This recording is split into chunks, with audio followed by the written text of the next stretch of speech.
আসসালামু আলাইকুম এভরিওয়ান, সবাই কেমন আছেন? আমি আল্লাহর রহমতে অনেক ভালো আছি। আজকে আমি তৈরি করে দেখাবো কাঁচা আমের শরবত। কাঁচা আমের এই ভরা মৌসুমে আমরা একবার না একবার এই শরবতটা তৈরি করেই খেয়ে থাকি। তো আমি কিভাবে এই শরবতটি তৈরি করছি আপনাদের সাথে আজকে এটাই শেয়ার করছি। আমি এখানে কাঁচা আম নিয়ে নিয়েছি, এগুলো একটু লাল হয়ে গেছে। আপনারা চাইলে পুরোপুরি কাঁচা আম নিতে পারেন।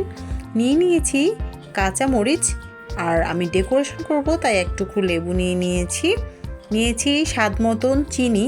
আপনারা যে যেরকম স্বাদের জুস খেতে চান আপনারা সেভাবেই চিনিটা নিয়ে নেবেন। নিয়েছি স্বাদ মতন লবণ।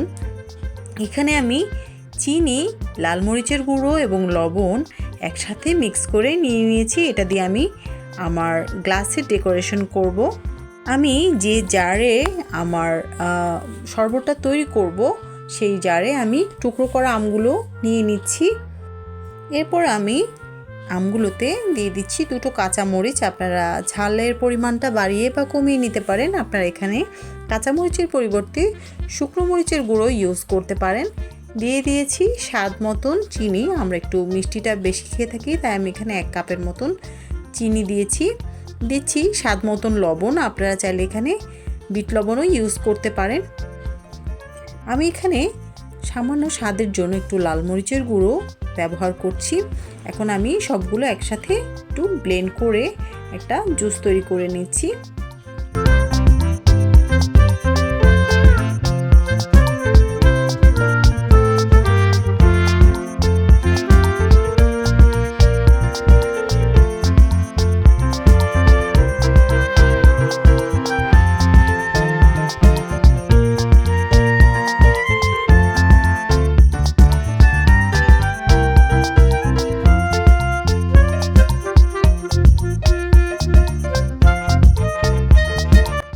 এই জুসটা খুব তাড়াতাড়ি এবং খুব অল্প সময়ের মধ্যে এবং খুবই কম উপকরণে তৈরি করা যায়, এবং আমার খাওয়া সবচেয়ে বেস্ট এই জুসটাকেই আমার মনে হয়।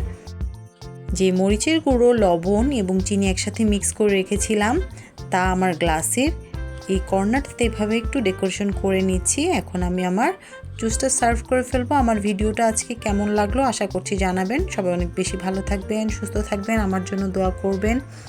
আর এ ধরনের সিম্পল এবং কম উপকরণের রেসিপি দেখতে চাইলে আমার চ্যানেলটা সাবস্ক্রাইব করবেন। আল্লাহ হাফেজ।